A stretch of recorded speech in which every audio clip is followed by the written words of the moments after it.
Hello everyone, welcome to channel maths zone with PP. मेरा नाम प्रशांत प्रणव है और मैं आज आपको मैट्रिक्स की इंफॉर्मेशन दूंगा। मैट्रिक्स के बारे में आज आपको बताऊंगा, ठीक है। तो इससे पहले वाली क्लासेस में मैंने आपको बेसिक इंफॉर्मेशन मैट्रिक्स की दे चुका हूँ।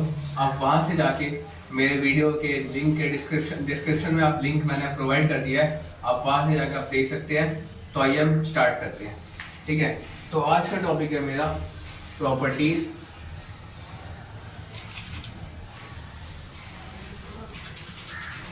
ऑफ मल्टीप्लिकेशन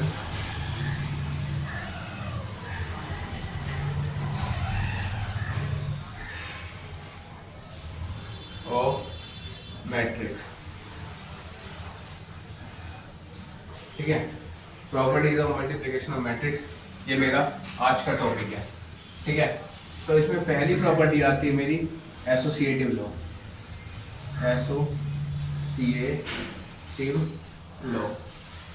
एसोसिएटिव लॉ के अंदर क्या होता है, जैसे देखिए यहाँ तीन गिवन मैट्रिक्स हैं डिफरेंट, ए बी और सी, ठीक है। ए इंटू ये ब्रैकेट के अंदर है बी इंटू सी, ये बराबर हो जाएगा ए इंटू बी और इंटू सी के, ठीक है। यहाँ तीन डिफरेंट अलग अलग मैट्रिक्स है, ठीक है। तो हम क्या करेंगे, पहले ब्रैकेट को सॉल्व करेंगे, बी इंटू सी को सॉल्व करेंगे, मेरा जो भी आया उसको हम ए से मल्टीप्लाई कर देंगे। अब मेरा जो भी गिवन मैट्रिक्स आएगा यहाँ पे, जो भी मेरा गिवन मैट्रिक्स आएगा ये मेरा LHS आ जाएगा, ठीक है। अब हम क्या है RHS में, तो हम क्या करेंगे ए इंटू बी को सॉल्व कर लेंगे पहले यहाँ पे, और इसको इंटू कर देंगे सी से। तो यहाँ पे जो भी मेरा मैट्रिक्स आएगा वो मेरा ये RHS यानी LHS इक्वल्स टू RHS आ जाएगा। ये दोनों ही मेरे सेम आएंगे, ठीक है। ये होता है मेरा एसोसिएटिव लॉ, ठीक। अब देखिए हम डिस्ट्रीब्यूटिव लॉ पे आते हैं, नेक्स्ट लॉ है हमारा, ठीक है।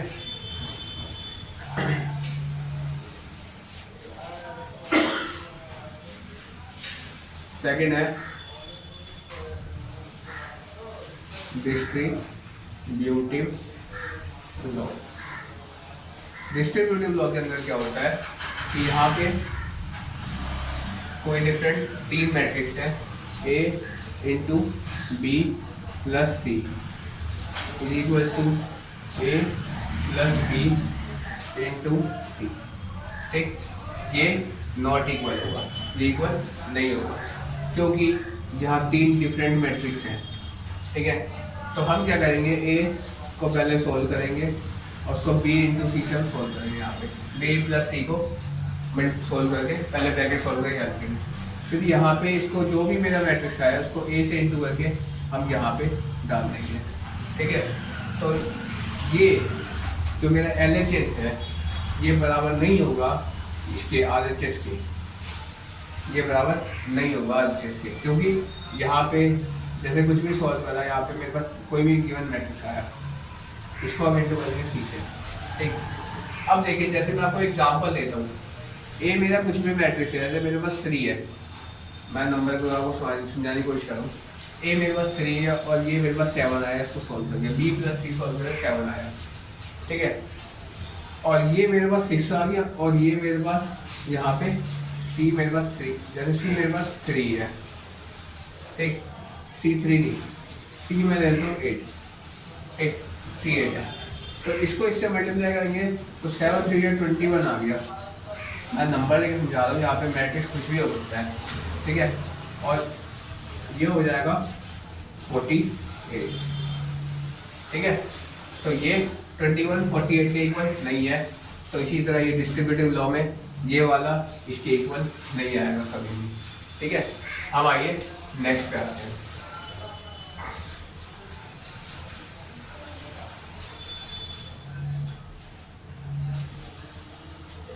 अब थर्ड है मेरा एक्सिस्टेंस ऑफ मल्टीप्लिकेटिव लॉ, ठीक है।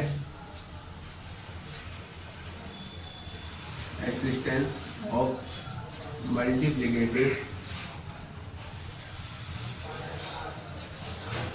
Law, existence of multiplicative law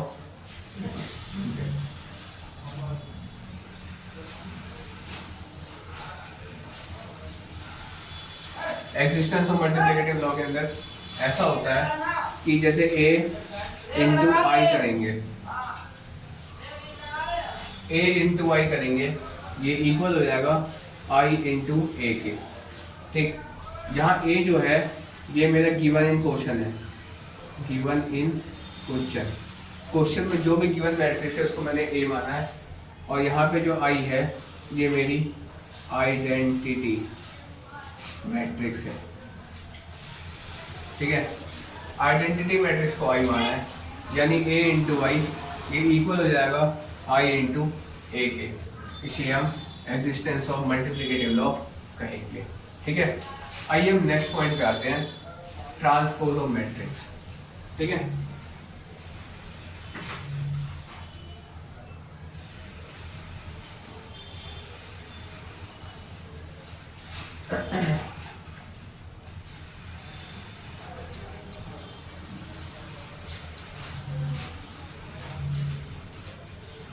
transpose of matrix. Transpose of matrix के अंदर क्या होता है? ट्रांसपोज ऑफ मैट्रिक्स के अंदर होता है जैसे कोई भी गिवन मैट्रिक्स है, हम इंटरचेंज करते हैं बिटवीन रोज एंड कॉलम को।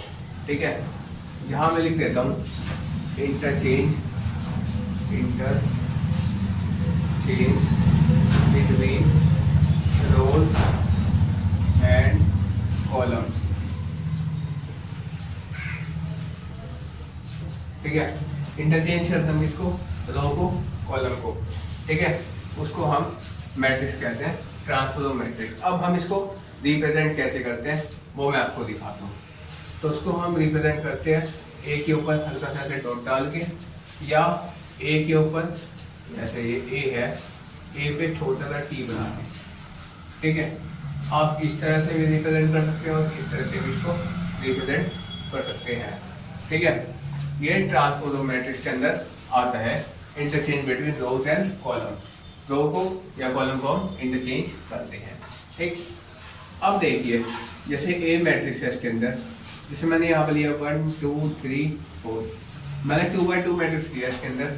ठीक है, तो 2x2 मैट्रिक्स को हम कैसे रोज और कॉलम में, मतलब कि ट्रांसपोज ऑफ मैट्रिक्स में कैसे लिखते हैं, मैं आपको वो लिख के दिखाता हूँ। ठीक, जैसे ए के ऊपर डॉट इज इक्वल टू, ये कोई मेरा एक गिवन क्वेश्चन में गिवन मैट्रिक्स है, उसको मैंने ए का ट्रांसपोज निकालना है। तो हम क्या करेंगे, ये देखिए 1 और 2, ये मेरा 2 1 है और ये मेरा 2 2 है, ये R1 है, ये R2 है।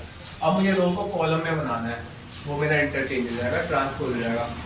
जैसे 1 2 है ना, इसे मुझे कॉलम बनाना है, तो 1 और ये 2, ये मेरा C1 आ गया। ठीक, और ये 3 4 R2 था, इसको मैं 3 और 4, ये जो आया मेरा, ये मेरा C2 आ गया। इस तरह हो जाएगा ट्रांसपोज ऑफ मैट्रिक्स में। ठीक है, ट्रांसपोज ऑफ मैट्रिक्स कुछ इस तरह होता है। अब मैं इसकी प्रॉपर्टी में आपको लेके चलता हूँ।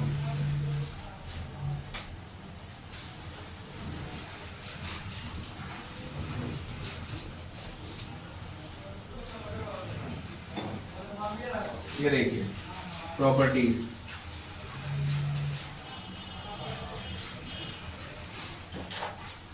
इसकी कुछ बेसिक प्रॉपर्टी होती है, वह मैं आपको यहाँ पे बताता हूँ। जैसे देखिए ए की ट्रांसपोज और इस पूरे की ट्रांसपोज, ये ए के इक्वल आ जाएगा। ठीक है, जैसे ए का ट्रांसपोज कुछ भी आ जाएगा, 1 2 3 4 आया। ठीक, जैसे मैं यहाँ पे एग्जांपल देके दिखाता हूँ। जैसे देखिए ए कोई भी गिवन ट्रांसपोज है मेरे पास 1 2 3 और 4। अब मुझे क्या करना है, ए की ट्रांसपोज लेके आनी है। तो मैं इसको इसके ट्रांसपोज निकालूंगा, तो यहाँ हो जाएगा 1 2 3 और 4। ठीक है, उसके बाद मुझे ए की ट्रांसपोज करनी है, यानी ट्रांसपोज की ट्रांसपोज करनी है। तो यह हो जाएगा, आप देख सकते हैं ये मेरा कॉलम था, इसे मैं रो बना दूंगा और इस कॉलम को भी रो बना दूंगा। तो यहाँ 1 2 3 और 4, आप अब देख सकते हैं ये वाला इसके बराबर है, तो यहाँ पे ये बराबर ये हो गया। ठीक, ये मेरी फर्स्ट प्रॉपर्टी हो गई। अब देखिए सेकंड प्रॉपर्टी, ए प्लस बी का ट्रांसपोज, ये इक्वल हो जाएगा ए के ट्रांसपोज प्लस बी के ट्रांसपोज के। जैसे देखिए ए प्लस बी, मुझे कुछ भी गिवन है, जैसे ए मेरे पास समथिंग कुछ मैट्रिक्स है और बी ए मेरे पास कुछ समथिंग मैट्रिक्स है, ठीक। हम क्या करेंगे, पहले ए प्लस बी निकालेंगे, ए प्लस बी को पहले हम निकालेंगे, इन दोनों को ऐड कर देंगे नॉर्मली, जैसे मैंने एडिशनल मैट्रिक्स में आपको बताया था। ए प्लस बी को पहले से ऐड कर दिया, ठीक है। अब ए प्लस बी को ऐड करने के बाद जो भी आया, ये मेरा रो है R1 है और ये मेरा C1, ये R2 है, ठीक है। ये R1 है, ये R2 है। अब मैं A प्लस बी का ट्रांसपोज जब निकालूंगा तो मैं इसके अंदर क्या करूंगा कि जो मेरा R1 था उसको मैं C1 बना दूंगा, ठीक, और जो मेरा R2 था उसको मैं C2 बना दूंगा, मतलब C2 की जगह पे लिख दूंगा, ठीक है। तो इस तरह मेरा LHS आ जाएगा। ये LHS सॉल्व होने के बाद मैं क्या करूँगा, RHS सॉल्व करूँगा, जो भी एक गिवन मैट्रिक्स है, ठीक है। मैं 1 मिनट दिखाता हूँ।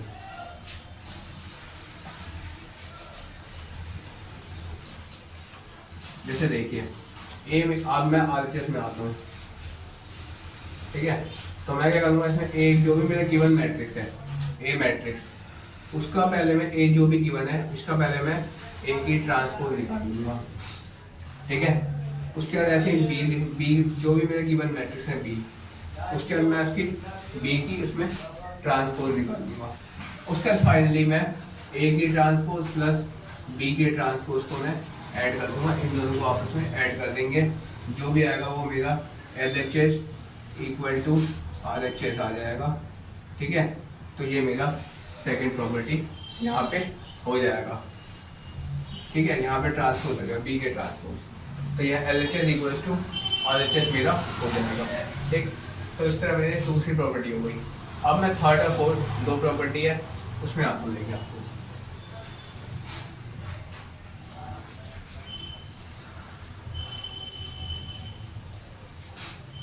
देखिए थर्ड प्रॉपर्टी, इसमें क्या होता है, K इंटू ए की ट्रांसपोज है, K इंटू ए, ठीक है।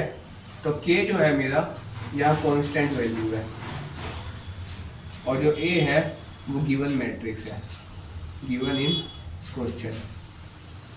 क्वेश्चन में मेरा दिया हुआ है कि A मेरे को दिया हुआ है, तो हम क्या करें, K इंटू ए के ट्रांसपोज ये इक्वल हो जाएगा A इंटू के, ए की ट्रांसपोज इंटू के की ट्रांसपोज, क्योंकि यहाँ पे मैंने K कोई भी कांस्टेंट वैल्यू K माना है, यहाँ A से लेके Z के बीच में किसी भी अल्फाबेट को आप कांस्टेंट मान सकते हैं और उसको अपना इक्वल दिखा सकते हैं, ठीक है। तो ये इस तरह आ जाएगा, ये मेरी हो गई थर्ड प्रॉपर्टी। और फोर्थ प्रॉपर्टी में क्या आता है मेरा, A इंटू बी की ट्रांसपोज इक्वल टू ए की ट्रांसपोज इंटू बी की ट्रांसपोज। पहले जो मैंने अपनी सेकंड प्रॉपर्टी में बताया था उसमें नॉर्मली ऐड करना था और उसको निकालना था, इसमें सिर्फ केवल मल्टीप्लाई करना, बाकी सारा प्रोसेस वैसे होगा जैसे मैंने अभी आपको सेकंड प्रॉपर्टी में बताई थी, ठीक है। तो इस तरह मेरे यहाँ 4 प्रॉपर्टी क्लियर हुए, कंप्लीट हुए। अब मेरा लास्ट टॉपिक है इसका सिमेट्रिक मैट्रिक्स और स्क्यू सिमेट्रिक मैट्रिक्स, तो मैं उसे अब स्टार्ट करता हूँ। यहाँ देखिए, यहाँ मैं आपको कंपेयर करके दिखाऊंगा कि सिमेट्रिक मैट्रिक्स में क्या डिफरेंस है और स्क्यू सिमेट्रिक मैट्रिक्स में क्या डिफरेंस है, क्योंकि ये उसमें पूछा जाता है कि स्क्यू सिमेट्रिक मैट्रिक्स और सिमेट्रिक मैट्रिक्स में क्या डिफरेंस है, वो आपको दिखाओ। तो वो आपको क्या करना है, आपको डिफरेंस जैसे आप लिखते हो ना कि difference between this and this, आप लाइन लिखने बैठ जाते हो, लाइन लिखना, यहाँ पे आपको सोल्व करना है। कैसे सोल्व करना है वो मैं आपको दिखाऊँ। यहाँ मैं लिखता हूँ सिमेट्रिक, सिमेट्रिक मैट्रिक्स, और अगला है स्क्यू सिमेट्रिक मैट्रिक्स, ठीक है। सिमेट्रिक मैट्रिक्स और स्क्यू सिमेट्रिक मैट्रिक्स, यहाँ पे मैंने 2 पॉइंट लिया, मैं कंपेयर करके दिखाऊंगा। जैसे ए कोई भी गिवन मैट्रिक्स है, ठीक है, ये हो जाएगा 1/2 ए प्लस ए की ट्रांसपोज हो जाएगी। और स्क्यू सिमेट्रिक में क्या हो जाएगा, जैसे कोई भी गिवन मैट्रिक्स ए है, ये हो जाएगा 1/2 ए माइनस ए की ट्रांसपोज, ठीक है, तो ये सिमेट्रिक का है और ये स्क्यू सिमेट्रिक का है। ठीक, जैसे मैं आपको यहाँ एग्जांपल देता हूँ, एक जैसे 1 2 3 एंड 4, 2x2 मैट्रिक्स मैंने लिया, आपको 3x3 या 2x3 या कुछ जैसी मैट्रिक्स है आपको उस हिसाब से इसको सॉल्व करना है। ठीक है, तो जैसे मुझे एक गिवन मैट्रिक्स है, अब मैं क्या करूँगा, इसमें एक ही ट्रांसपोज निकाल लूँगा। ठीक, तो एक ही ट्रांसपोज निकालूंगा, क्या आएगा 1 3 2 एंड 4, कुछ इस तरह आएगा। ठीक, अब मैं इसको सॉल्व करूँगा तो a इक्वल्स टू आ जाएगा 1/2 a प्लस ए की ट्रांसपोज, मैंने एक बार फॉर्मूला लिख दिया। अब उसका लिखते हैं 1/2 a क्या है मेरे पास, जैसे यहाँ पे है 1 2 3 4 प्लस, अब यहाँ पे दूसरा मैट्रिक्स आ गया मेरे पास 1 3 2 एंड 4। ठीक है, अब इनको हम नॉर्मली ऐड करेंगे, 1/2 इक्वल टू, इनको ऐड करेंगे तो यहाँ 2 आ गया, इनको ऐड करा तो यहाँ 5 आ गया, इनको ऐड करा तो 5 आ गया, 4 और 4 ऐड करा तो 8 आ गया। ठीक है, अब आप चाहें तो इसको डायरेक्ट सॉल्व कर सकते हैं, आप चाहें तो इसको स्टेप बढ़ा भी सकते हैं। ठीक है, तो आप इसको मैं एक स्टेप और बढ़ा के दिखाता हूँ कि आप स्टेप बाय स्टेप कैसे चलेंगे। तो यहाँ देखिए 2/2 है, 2 लिख दिया, 5/2, यहाँ पे 5/2 और 8/2 ले गया क्योंकि मुझे 2 से डिवाइड करना है यहाँ पे। ठीक है, अब देखिए, अब हम जब इसको सॉल्व करेंगे तो ये 2 को 2 से डिवाइड करा, 1 5 डिवाइड नहीं होगा 2 से, तो 5/2 ही लिख देंगे, इसको भी लिख देंगे 5/2, इसको डिवाइड करके हम यहाँ पे 4 लिख देंगे और ये जो आया ये मेरा आंसर आ गया। ठीक, अब देखिए, अब मैं आपको यहाँ से यहाँ पे ले आता हूँ, यहाँ क्या करा था मैंने, ऐड करा था। अब आप यहाँ पे सब्सट्रैक्ट करेंगे तो आपका स्क्यू सिमेट्रिक मैट्रिक्स निकल जाएगा। अब आपको यहाँ जो इसको स्क्यू सिमेट्रिक निकल जाएगा और यहाँ मेरी इंट्रोडक्शन जो चैप्टर का था वो कंप्लीट हो गया। हम नेक्स्ट क्लास में इसके एक्सरसाइज को लेके चलेंगे। That's all for today, we will meet again in the next class.